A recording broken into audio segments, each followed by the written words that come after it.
Welcome back to Sailing Sea Dream of Clyde, and hello from Monterey Bay.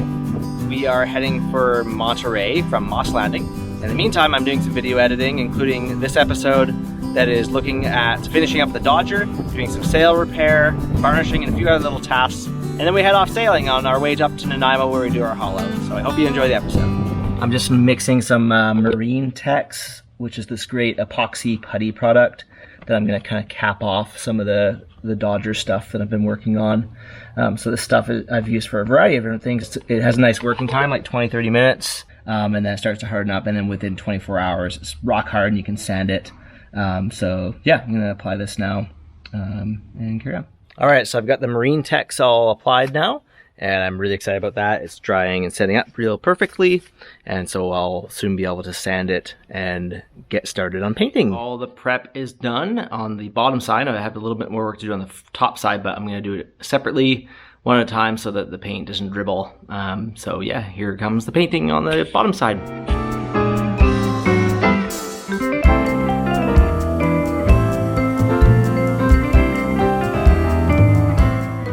Okay, got the first coat on the Dodger on the inside of it. Looks pretty sweet. So I'll do one more coat on the inside here and then flip it over and do the other side. I got the Dodger flipped over now and sanded and prepped on the top side and gonna start painting now. It's gonna be a lot easier and quicker on this side because the paint was in much better condition. And so yeah, I'm gonna get working on that now.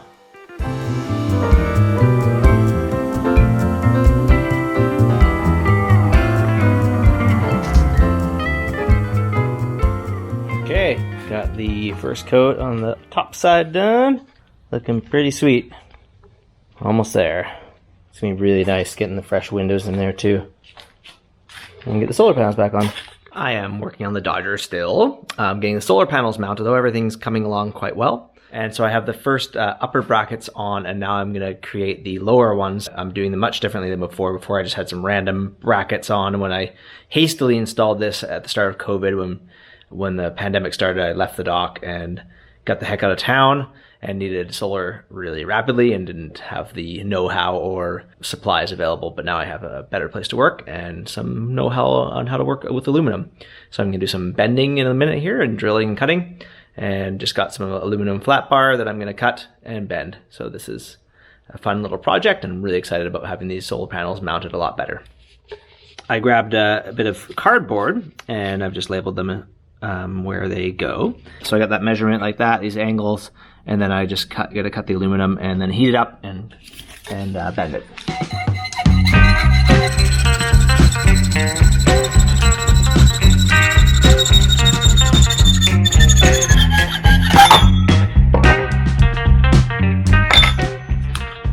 So I'm just doing a bit of learning. I haven't done this before, so let's try.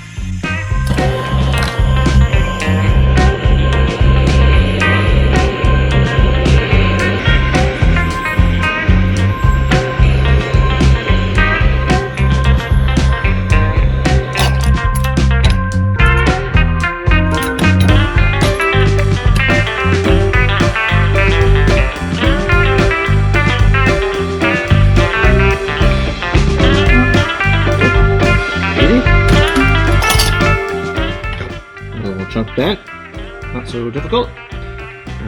So this is my practice piece, so I'm gonna try that some more.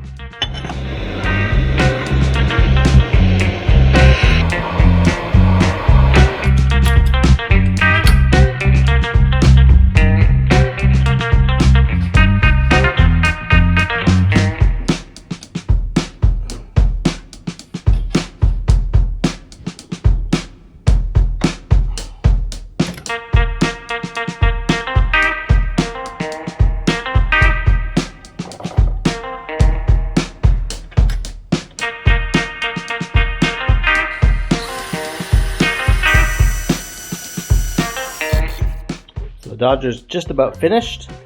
I'm drilling the holes bigger now to pot them out with epoxy, and I filled in a few old ones, and then here's the new mounting brackets, which are far more robust than the other ones. I bent this aluminum here, and it's just so much tougher, and I think I'll actually be able to put a hand railing across here as well.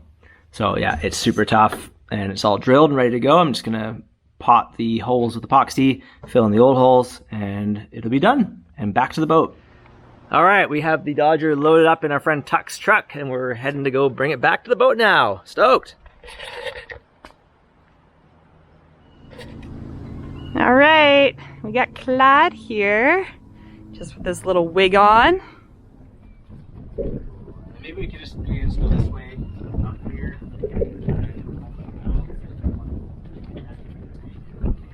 Okay,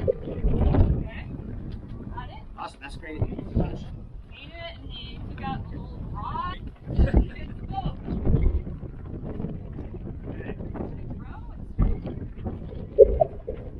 All right, we got the Dodger back in place. I'm just dry fitting it for now.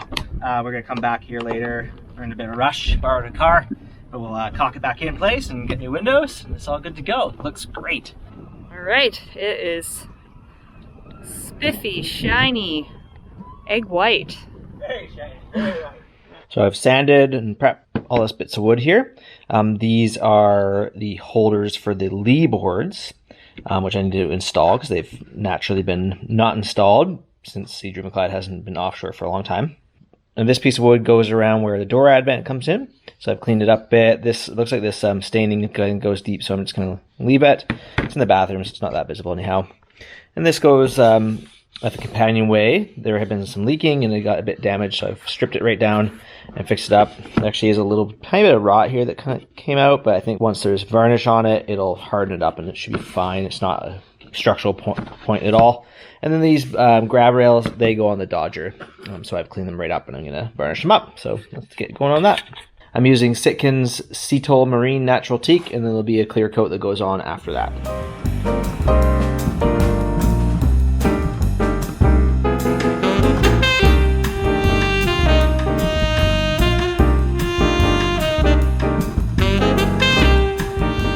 I got the first coat of the 3 coats that I'll put on of this product, followed by some more coats of the clear coat of Sitkin's brand as well. Such a satisfying thing putting those first coats on. It looks super nice going from that dry wood to the first coat here. The color looks great and it's nice and shiny. So our house sitting gig is almost up, and I'm taking the opportunity to have some space here to work on the Genoa, which needs to be re-sewn along the UV cover, as well as a few other little chafe spots. So I'm going to go ahead and unwrap it and inspect and start doing the stitch picking and remove all the old stuff and get set to sew it using the sewing machine.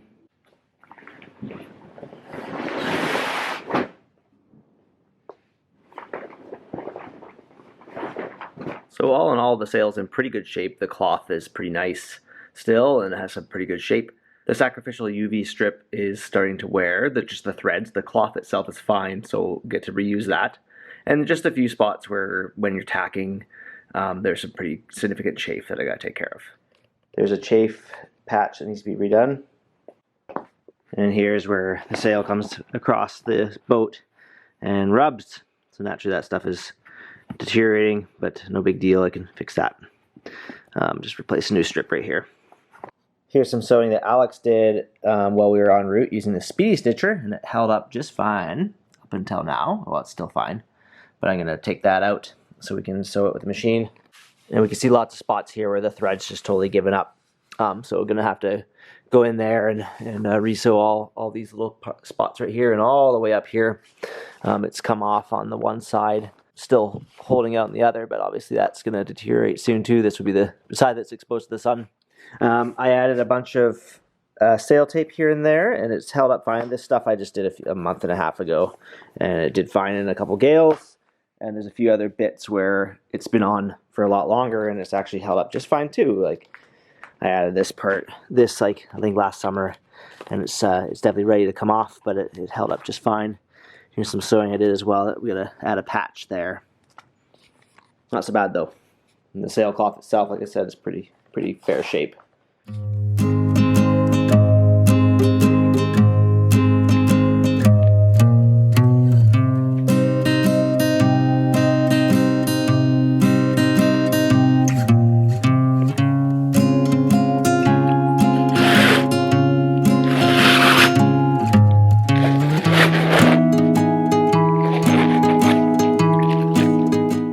Here's some of the spots where it'll be a little more complex because it's worn through the UV cover, so I'll have to kind of do an overlap to the other side of the sail. And around here as well, there's some pretty good chafing, significant chafing, so I'll have to figure out how to get some sailcloth over that or something. And then here's a few of these spots where it's starting to unstitch on the actual sail itself. And spots like this, like that was really good to have caught that now, because it would have been a big problem if I'd waited. So yeah, it's all kind of folded out, and it should be pretty straightforward sewing. Get it back on here, so sewing along here and sewing up to where this UV cover stops is basically going to be what we're going to be doing. Are you ready? Ready.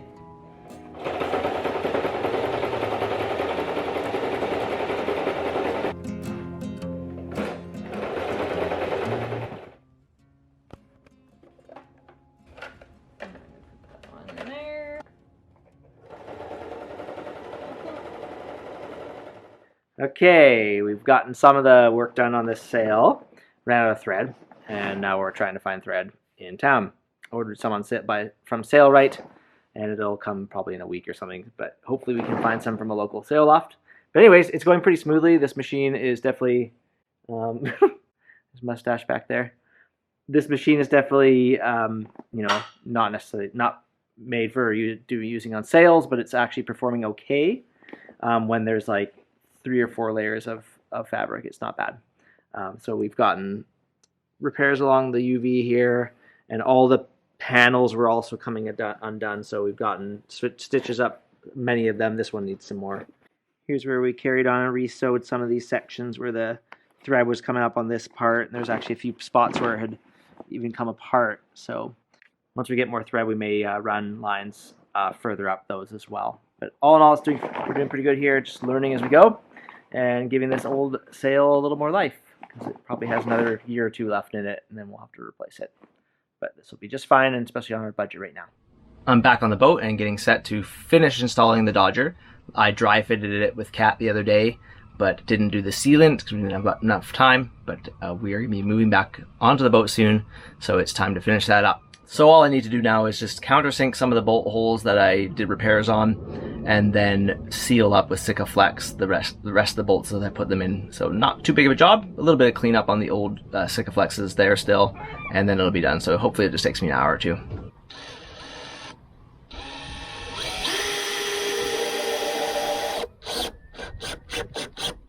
I'm in the aft cabin trying to access where the bolts come through from the back part of the Dodger. And it's difficult as usual. Not so bad right here. I'm able to access them right up there. Not so bad. But unfortunately here, I need to take this whole panel off right here. So I mean, not the end of the world, but it always takes longer than expected when you have stuff like that to do. So let's go ahead and take those off. Of course, I first gotta take all these little guys off. Little covers.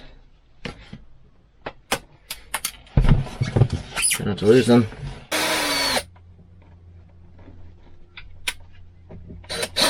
Looks like I have to take this curtain off too to get this off. These mazes on the boat.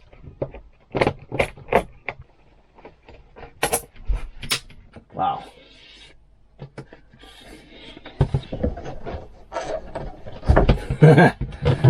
Now this is blocking it. Please don't tell me I have to take this thing off. I gotta take this off too.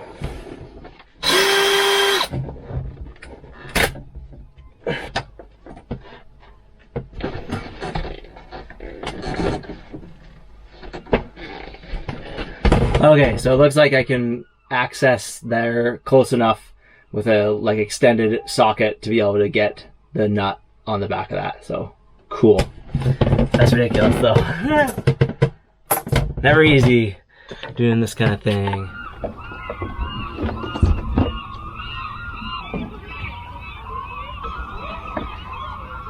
Well, like most any boat chore, that took a lot longer than I expected. Getting to the back of the bolts to put the nuts on was a lot more difficult within the cabin than I expected. I had to take out like 15 or 20 screws to take some headlining off to get at it. So that was a pretty time-consuming thing, but so goes. And now it's all mounted up. I'm going to just dry fit in the old windows until we get to Nanaimo, where I'll purchase some new plexiglass and install nice clear stuff, but it'll work for now. But that's it for the night. I'm tired, so I'm gonna head back to our last night at the house sitting gig, and then we'll be on the hook real soon.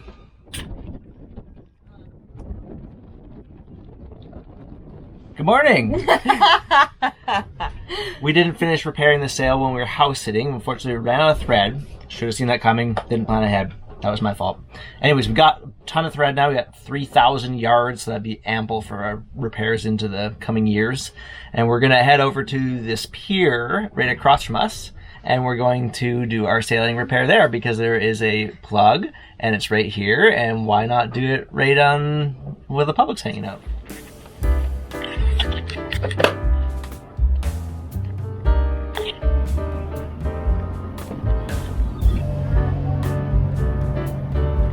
So we're here at Taylor Dock now, starting to do our repairs of the sail, and there's this little solar source of energy that we can use with our sewing machine right here. So Kat's just getting the bobbin set up, and we're gonna start finishing the sew job on the UV strip here among some other patches.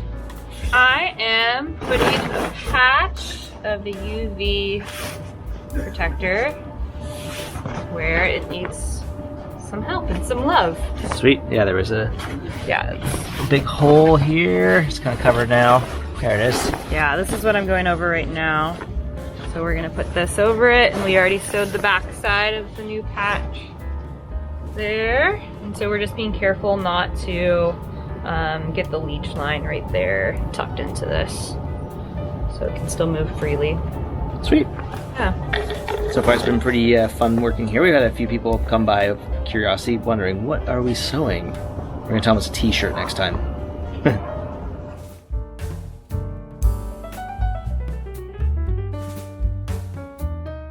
at the foot of the sail, and this fabric, unlike the leech line, is just folded over, and so we're just patching up this one because it's totally worn through down here. So we're gonna put on another patch just for this panel here, and then we really just have one nice sewing line all the way through. Yeah, and then we're going sailing. Not always the most peaceful scene here at the Taylor Dock.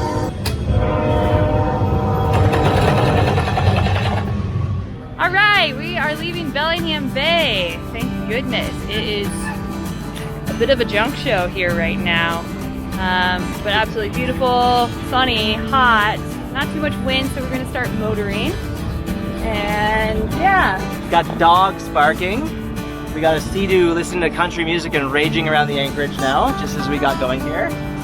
And we're waving farewell.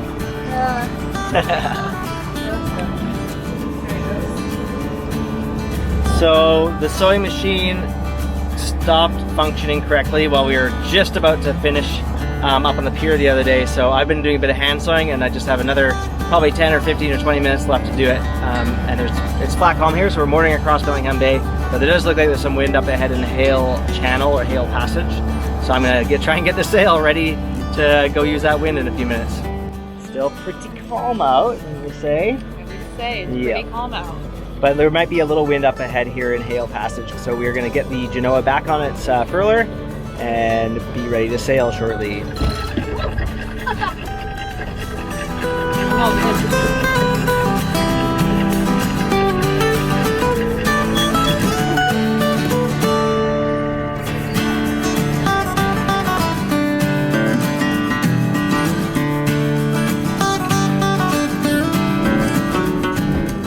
Okay, we got the sails up as the sun's getting ready to set here.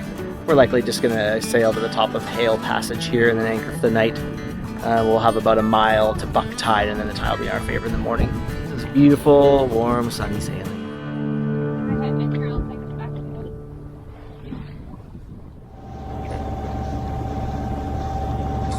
Well, so much for the wind this evening. We did sail for a few minutes, for about half a mile or something. But now we're just motoring up Hale Passage, bucking some tide actually. We just slowed down to 3.5 knots, but we only got another mile or less to go. And we're gonna anchor just kind of on the side of the passage on a little bank and get up in the morning and buck a little bit of tide, but then we'll have tide in our favor as we go on. So that's it for tonight pretty much here, I think.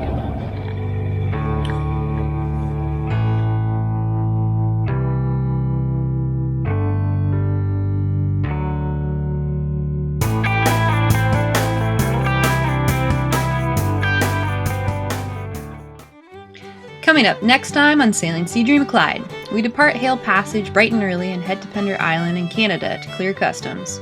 After a bit of a hassle with the customs officers, we carry on to Prevost Island for the night. The next day we enjoy a lovely sail to Corsia Island and under a building northwest gale, arrive in Nanaimo in preparation to haul out the boat. If you enjoy these videos, be sure to hit the like and subscribe buttons, and if you love them, check out our Patreon page where you can support the channel directly. Bye for now!